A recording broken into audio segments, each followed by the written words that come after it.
Okay, finally on to dessert. So it's a bit of a fusion kind of dessert this week.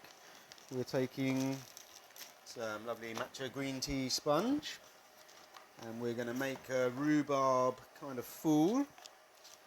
And then we've got some poached rhubarb and some meringue bits, so a bit of an Eton mess going on as well.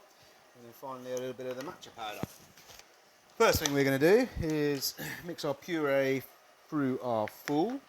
Let's get that in a mixing bowl. And then get our puree in there. I guess just lightly sort of fold it through. Quite nice to see the two different colours, I think, if we can. There we go, just like that.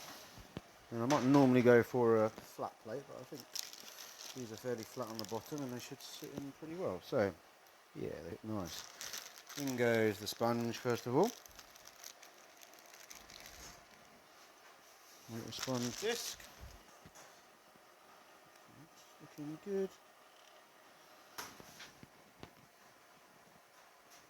Just try and get it so it stays on.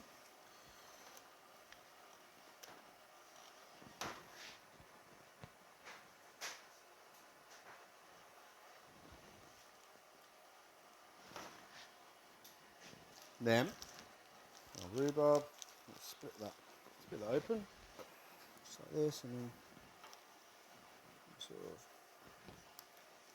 dot these around.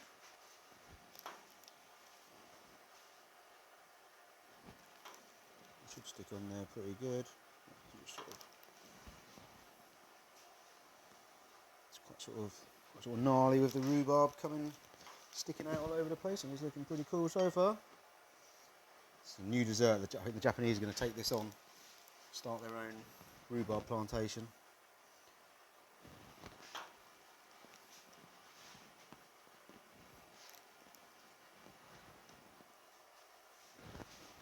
Okay, so after we've got the rhubarb on, we are going to sprinkle on our meringues.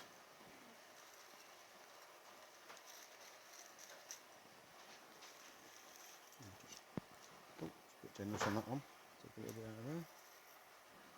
Okay.